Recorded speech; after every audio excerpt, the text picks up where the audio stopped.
नमस्कार साथियों, मैं आज आपके सामने फिर हाजिर हूँ अपना नया वीडियो लेके।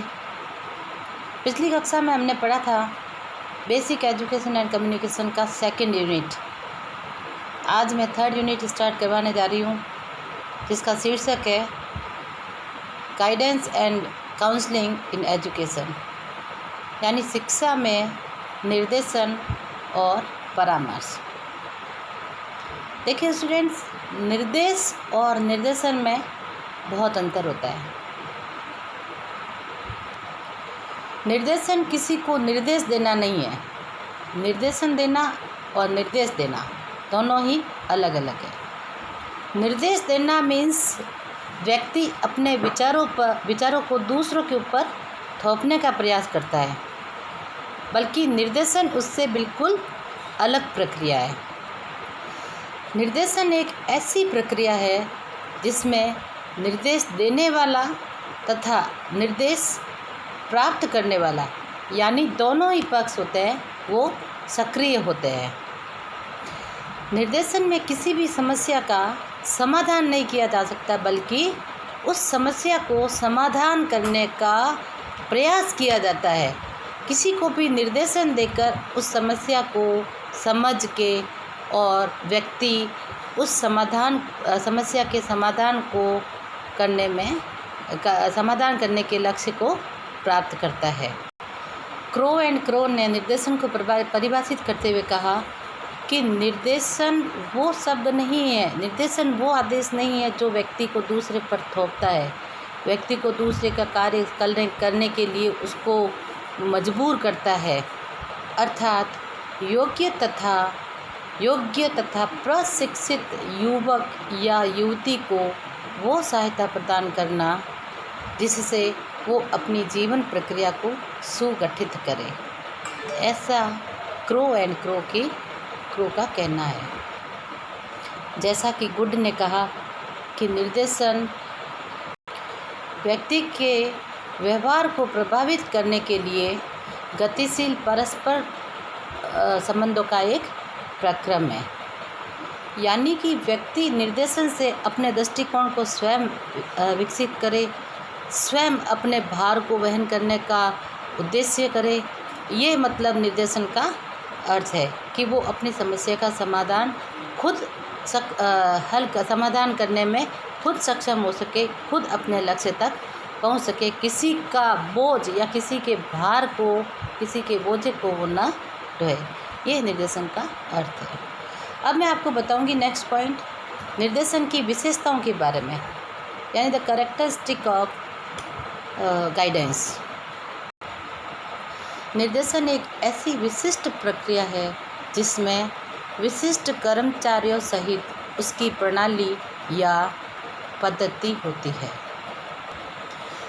दूसरा है, निर्देशन के द्वारा व्यक्ति को समायोजित करने के लिए तैयार किया जाता है। नंबर 3, निर्देशन व्यक्ति को स्वप्रेरित होने के लिए प्रेरित करता है। निर्देशन जीवन पर्यंत चलने वाली प्रक्रिया है। निर्देशन किसी के द्वारा किसी को भी दिया जा सकता है।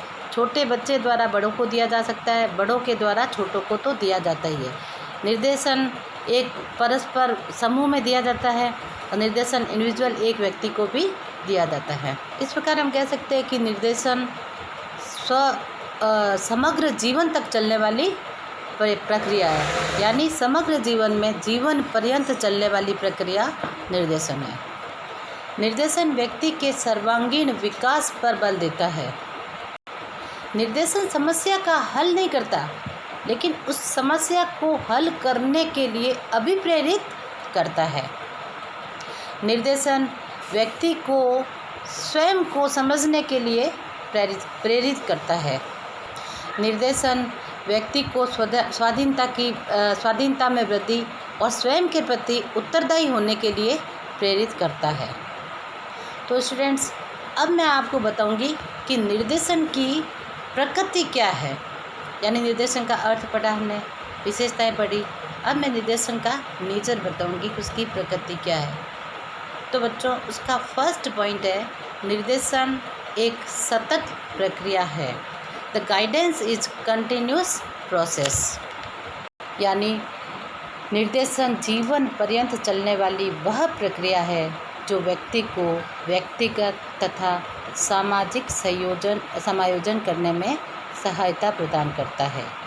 दूसरा पॉइंट है, निर्देशन स्वयं में एक शिक्षा है, क्योंकि निर्देशन व्यक्ति को शिक्षित करने के लिए अभिप्रेरित करता है, व्यक्ति को स्वयं को समझाने के लिए शिक्षित करता है। इस प्रकार हम कह सकते हैं कि निर्देशन स्वयं एक शैक्षिक प्रक्रिया है। तीसरा पॉइंट है, निर्देशन वैयक्तिक सहायता है, यानी निर्देशन जो होता है व्यक्ति को केंद्र बिंदु बनाकर दिया जाता है, यानी निर्देशन स्वयं व्यक्तिगत रूप से किसी एक व्यक्ति को या यही परामर्श एक समूह के रूप में भी दिया जाता है। चौथा और लास्ट पॉइंट है, निर्देशन का व्यापक क्षेत्र। निर्देशन में लिंग और आयु के आधार पर विभेद नहीं होता है, यानी लिंग और आयु के आधार पर उसमें कोई अंतर नहीं होता है। निर्देशन सामान्यतः स्त्री, पुरुष या किसी भी व्यक्ति को सही दिशा दिखाकर उसकी सहायता करने में या उसकी समस्या का समाधान करने में सहायता प्रदान करता है। अब मैं बताऊंगी कि अपनी ज़िंदगी में चाहे वो व्यक्ति इंडिविजुअल हो या किसी समूह में हो या सामाजिक रूप से हो या पारिवारिक रूप से, निर्देशन का क्या महत्व है। निर्देशन, जैसे कि मैंने आपको पहले बताया कि निर्देशन संपूर्ण जीवन तक चलने वाली एक सतत प्रक्रिया है, क्योंकि मानव के जीवन में निर्देशन का एक महत्वपूर्ण स्थान है।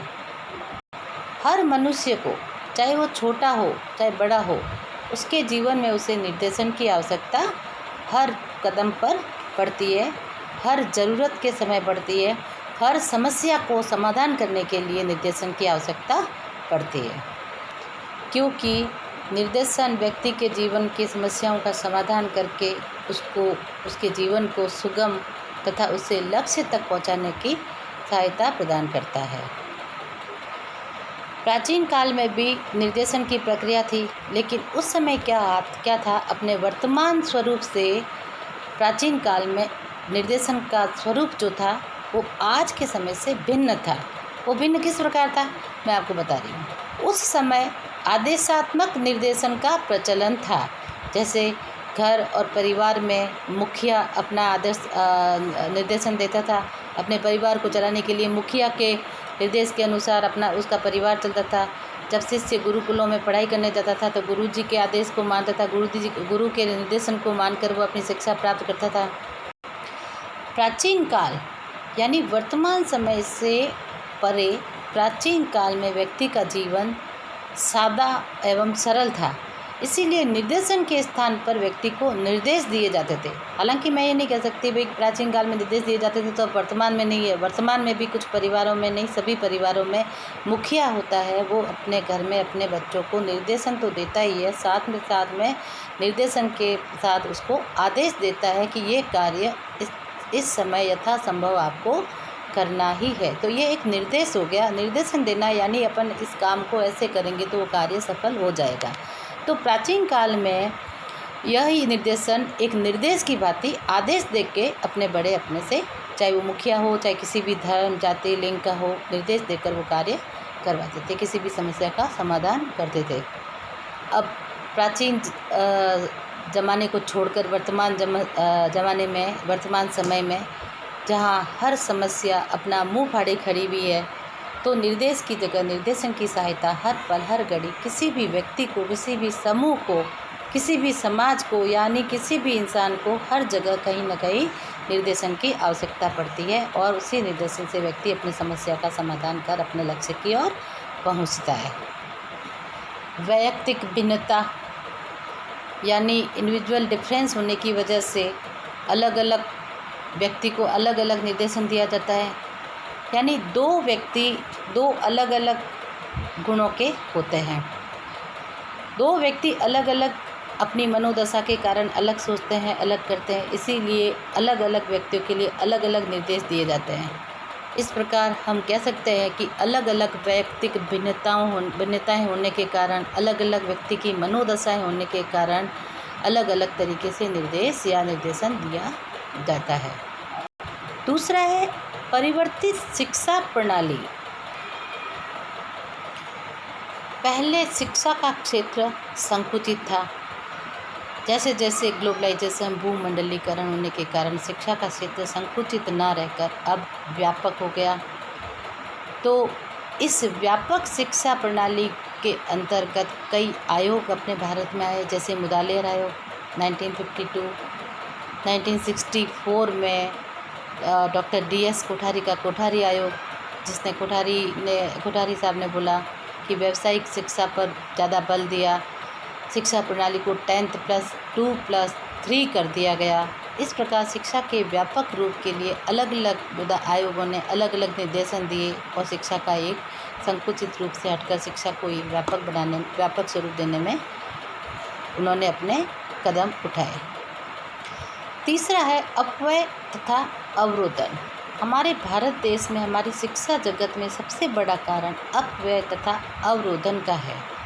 तो इस अपव्यय तथा अवरोधन को दूर करके किस प्रकार विद्यार्थी की समस्याओं का समाधान करके उसको नई दिशा निर्देश दे, इसलिए निर्देशन की आवश्यकता शिक्षा जगत में पड़ती है। व्यवसायों में विविधता, अलग अलग व्यवसाय, अलग अलग व्यक्तियों की अलग अलग विविधताएं होने के कारण विशिष्ट कार्यों में, विशिष्ट योग्यताओं में, विशिष्ट कार्यों में मांग होती है। तो विशिष्ट कार्यों को सफल बनाने के लिए, विशिष्ट उनका मांगों को पूरा करने के लिए निर्देशन की आवश्यकता पड़ती है। समाज की जटिलता। पहले प्राचीन ज़माने में समाज बहुत सरल तथा जटिल नहीं होते थे, संयुक्त परिवार एक होते थे। लेकिन वर्तमान में औद्योगिकीकरण ने परिवार तथा समाज को इतने जटिल बना दिए हैं कि परिवार अब एक ना होकर परिवार बिखर रहे हैं और सामाजिक बंधन शिथिल होते जा रहे हैं। और इस जटिल समाज में समायोजन के लिए व्यक्ति अनेक समस्याओं से जूझता रहता है। तो इस जटिल समाज में, टूटते परिवारों में व्यक्ति को किस प्रकार समायोजित करने के लिए उसको शिक्षित किया जाता है, यह एक ऐसी समस्या है जिसका समाधान केवल निर्देशन या निर्देश से ही संभव है। लास्ट में कहूँगी अवसादों का प्रभाव। आजकल छात्रों में अवसाद इतने बढ़ गए हैं कि छात्र आत्महत्या करने तक के लिए मजबूर हो जाता है। और इस अवसाद बढ़ने का कारण भी प्रतियोगिता है, कंपटीशन है। आजकल के परिवार में हर माता पिता चाहते हैं कि मेरा बच्चा आगे बढ़े, मेरा बच्चा परिवार में सबसे ज़्यादा ज़्यादा इंटेलिजेंट बने, विद्यालय में सबसे ज़्यादा वो नंबर लेके आए, नंबर फर्स्ट की रैंक पर मेरा बच्चा रहे। और इस प्रकार बच्चों से उच्च आकांक्षाएं तथा समाज में प्रतिष्ठित बनने के लिए भागता दौड़ता इंसान आजकल की ज़िंदगी में अवसाद का प्रमुख कारण बन जाता है। तो इस अवसाद को दूर करने के लिए निर्देशन की व्यक्ति के जीवन में बहुत ही आवश्यकता है। इस प्रकार हम कह सकते हैं कि व्यक्ति का, चाहे वो व्यक्तिगत भिन्नता हो, चाहे वो परिवार में हो, चाहे समाज में हो, चाहे शिक्षा जगत में हो, चाहे वो उच्च आकांक्षाओं को पाने में हो, व्यक्ति को हर जगह निर्देशन की आवश्यकता पड़ती है। इसीलिए व्यक्ति के जीवन में निर्देशन का एक विशेष महत्व है। अब निर्देशन के अर्थ, उसका अभिप्राय, उसकी विशेषताएं और निर्देशन का महत्व पढ़ने के बाद में हम पढ़ेंगे कि निर्देशन की आवश्यकताएं कब, कहाँ और कैसे पड़ती है। तो निर्देशन की आवश्यकता व्यक्ति को हर जगह, हर संभव प्रयास में उसको पड़ती है। नंबर 1, सामाजिक दृष्टिकोण से व्यक्ति को निर्देशन की आवश्यकता पड़ती है। आजकल संयुक्त परिवार टूटकर एकल परिवार में परिवर्तित हो रहे हैं। तो संयुक्त परिवार से निकलकर बच्चा जब एकल परिवार में जाता है और वो अपनी उच्च आकांक्षाओं को लेकर एक देश से दूसरे देश में जाने तक की सोचता है, हर वो प्रक्रिया करना चाहता है जो उसके जीवन को उच्च आदर्शों को दे, तो ऐसे समय में निर्देशन की आवश्यकता व्यक्ति को पड़ती है। इस बदलते हुए परिवेश में व्यक्ति को सही सामाजिक दिशा प्रदान करने के लिए निर्देशन की आवश्यकता जरूरी है, क्योंकि बदलती पारिवारिक दशाएं, उद्योग एवं श्रम की परिवर्तित दशाएं, जनसंख्या में परिवर्तन, सामाजिक मूल्यों में परिवर्तन, भारतीय संस्कृति में परिवर्तन, क्योंकि प्राचीन मूल्यों में व्यक्ति के आध्यात्मिक पक्ष की ओर ज़्यादा ध्यान दिया जाता था, लेकिन वर्तमान परिस्थितियों में बदलते परिवेश के कारण व्यक्ति के शारीरिक सुख तथा आराम पर ज़्यादा जोर दिया जा रहा है। इसीलिए उस दशा में जाने के लिए निर्देशन की आवश्यकता या निर्देशन का महत्व बहुत ज़्यादा पड़ता है, आवश्यकता ज़्यादा पड़ती है। सेकंड है राजनीतिक दृष्टिकोण से निर्देशन की आवश्यकता, जिसमें स्वदेश की रक्षा करना, प्रजातंत्र की रक्षा करना, क्योंकि हमारा भारत देश है एक प्रजातांत्रिक देश है। तो डेमोक्रेसी में जहाँ जनता के लिए जनता द्वारा चुना गया शासन होता है, तो उसमें भारत को किस तरीके का प्रधानमंत्री चाहिए, किस तरीके का राष्ट्रपति चाहिए, तो प्रधानमंत्री के निर्देशन के लिए व्यक्ति खुद चुनाव करता है, खुद किस तरीके से अपने शासक को चुनता है, तो उसमें व्यक्ति को निर्देश देने की आवश्यकता होती है राजनीतिक दृष्टि से। तभी तो चुनाव में जब चुनाव स्टार्ट होते हैं तब अलग अलग देश की अलग अलग पार्टियों के लिए विज्ञापन दिए जाते हैं। विज्ञापनों के अनुसार व्यक्ति जाकर पैम्पलेट छपवा कर वो अपना नारा लगाते हैं कि फला व्यक्ति को प्रधानमंत्री पद के नहीं वो जिताया जाए, सांसद के लिए जिताया जाए, ताकि देश का नेता अगर सबल होगा तो देश का विकास सही ढंग से होगा। तो ये एक तरीके का निर्देशन होता है जो लोग एक दूसरे प्रति, एक पार्टी दूसरे अपने पार्टी के प्रति अपने लोगों को देती है। प्रजातंत्र अगर खतरे में पड़ता है तो पूरा देश का विकास खतरे में पड़ता है, पूरा देश खतरे में पड़ता है। इसीलिए प्रजा की रक्षा के लिए उचित प्रतिनिधियों का चुनाव आवश्यक है। उन्हें उचित प्रतिनिधियों के चुनाव के लिए निर्देशन की आवश्यकता जरूरी है। अब है नेक्स्ट पॉइंट, अपना लास्ट पॉइंट, जिसको कहेंगे कि शैक्षिक दृष्टि से निर्देशन की आवश्यकता किस प्रकार पड़ती है। शिक्षा सबके लिए और सब शिक्षा के लिए होते हैं। इस कारण हमारे भारतीय संविधान में ये प्रावधान है कि शिक्षा सभी के लिए अनिवार्य हो। 7 से 14 वर्ष के बालकों के लिए निःशुल्क तथा अनिवार्य शिक्षा का प्रावधान रखा गया है। इसीलिए शैक्षिक जगत में निर्देशन की आवश्यकता के लिए प्रत्येक बालक को उसकी योग्यता तथा बुद्धि के आधार पर उसको निर्देशित किया जाता है। शैक्षिक दृष्टि से बालक को निर्देशन करने के लिए सबसे पहले उसके पाठ्यक्रम का चयन होता है। शिक्षा अपव्यय तथा अवरोधन को ध्यान में रखकर उस पाठ्यक्रम को बनाया जाता है, क्योंकि कई बार ज़्यादा फीस होने की वजह से, ज़्यादा पैसे, ज़्यादा धन खर्च होने की वजह से गरीब परिवार के जो बालक होते हैं वो अपनी शिक्षा को बीच में ही छोड़कर चले जाते हैं और वो अशिक्षित रह जाते हैं वहीं पर। इसीलिए हर व्यक्ति को शिक्षित करने के प्रयास के आधार पर व्यक्ति के अपव्यय, धन की बचत हो और व्यक्ति हर बालक शिक्षित हो, उसी के आधार पर पाठ्यक्रम तथा शिक्षा को नया स्वरूप प्रदान किया जाता है। अब सेकंड पॉइंट आता है अपना मनोवैज्ञानिक दृष्टि से व्यक्ति को निर्देशन की आवश्यकता। व्यक्ति के व्यक्तिगत भिन्नताओं के लिए व्यक्ति को निर्देशन की आवश्यकता पड़ती है। सेकंड पॉइंट है अपना समायोजन के लिए निर्देशन की आवश्यकता है। नंबर 3, व्यक्ति की भावात्मक समस्याओं का समाधान करने के लिए निर्देशन की आवश्यकता है। और अवकाश के काल को किस प्रकार सदुपयोग किया जाता है, इसके लिए निर्देशन की आवश्यकता है, मनोवैज्ञानिक दृष्टिकोण से पड़ती है। इस प्रकार हम कह सकते हैं कि निर्देश तथा निर्देशन में बहुत अंतर है। निर्देश किसी व्यक्ति को दिशा निर्देश देने के लिए व्यक्ति पर थोपा जाता है और निर्देशन में व्यक्ति को समस्या के समाधान के लिए प्रेरित करके उसे अपने लक्ष्य की ओर पहुंचाने के लिए उसको प्रेरित किया जाता है। इस प्रकार हम कह सकते हैं ऑल ओवर कंक्लूजन कि व्यक्ति को क्योंकि निर्देशन एक सतत जीवन तक चलने वाली प्रक्रिया है, व्यक्ति के समग्र जीवन के विकास के लिए निर्देशन की आवश्यकता है। व्यक्ति को हर जगह, चाहे वो परिवार में हो, चाहे समाज में हो, चाहे विद्यालय में हो, चाहे उसको राजनीतिक दृष्टिकोण से हो या व्यक्ति के मनोवैज्ञानिक मनोदिशा के दृष्टिकोण से हो, व्यक्ति को निर्देशन की परम आवश्यकता पड़ती है। इसीलिए निर्देशन के महत्व को जानकर, क्योंकि आज वर्तमान युग में जहाँ हर समस्याएं अपना मुंह फाड़ के खड़ी है, तो व्यक्ति को निर्देशन की आवश्यकता हर जगह, हर दिन, हर पल पड़ती है। तो बच्चों, आज हमने पढ़ा निर्देशन का अर्थ, अभिप्राय, उसकी आवश्यकता, निर्देशन की विशेषताएं और किन किन जगहों पर निर्देशन की आवश्यकता महसूस होती है। कल हम पढ़ेंगे परामर्श के बारे में। परामर्श, काउंसलिंग, शैक्षिक जगत में परामर्श, चाहे वो व्यक्तिगत रूप में हो, चाहे समूह के रूप में हो, ये नेक्स्ट टॉपिक मेरा कल रहेगा।